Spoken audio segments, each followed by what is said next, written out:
Tottenham hang on to beat Vitesse in Antonio Conte's furious first match.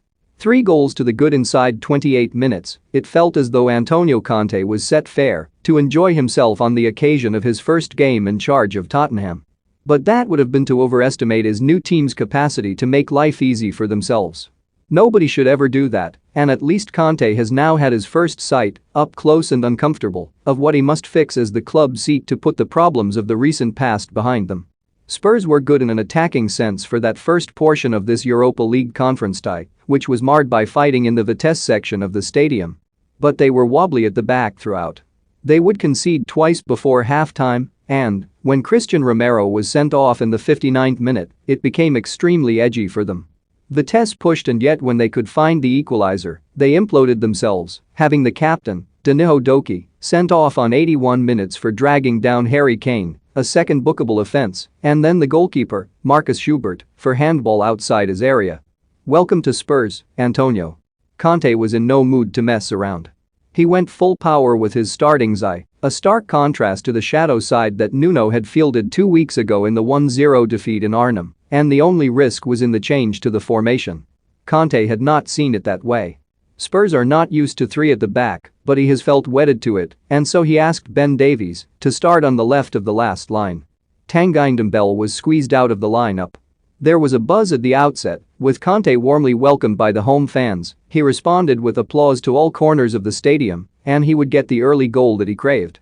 It was a mess from a Vitesse point of view. Conte did not care.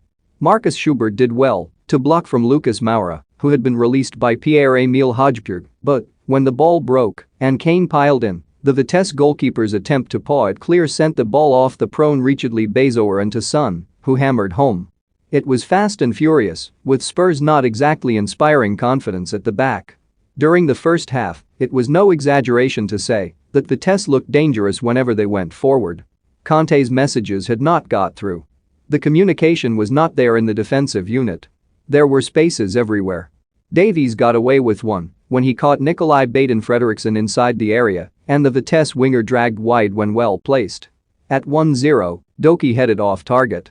Vitesse were similarly high and loose at the back, and Spurs took advantage, playing through them with ease. Emerson Royal and Sergio Reguilon pressed high in the wing-backs' roles. Son shimmered with menace. Son had seen a second-minute shot cleared off the line by Bezoer, and he would rattle the near post on 21 minutes. By then, Kane had sent Moura away for 2-0, and Spurs' third came shortly after Son had put the ball in the net, only to be called back for a debatable offside. Davies crossed low and Jacob Rasmussen bundled into his own net under pressure from Kane. Back came Vitesse. As the crowd trouble erupted inside the visiting enclosure, Hugo Lloris tipped over from Sander Tronstad, and, from the ensuing corner, Rasmussen got above Eric Dyer to head home. Vitesse had hope. Then they had another goal. Moura gave the ball away, and Jan Boho played in Matas Biro, who finished coolly. The interval was a chance to exhale and rake over the chaos in the stands. It flared on the half hour and rumbled on for a good few minutes, luminous bib stewards battling to restore order, pushing back the Vitesse fans, some of whom appeared to hurl projectiles.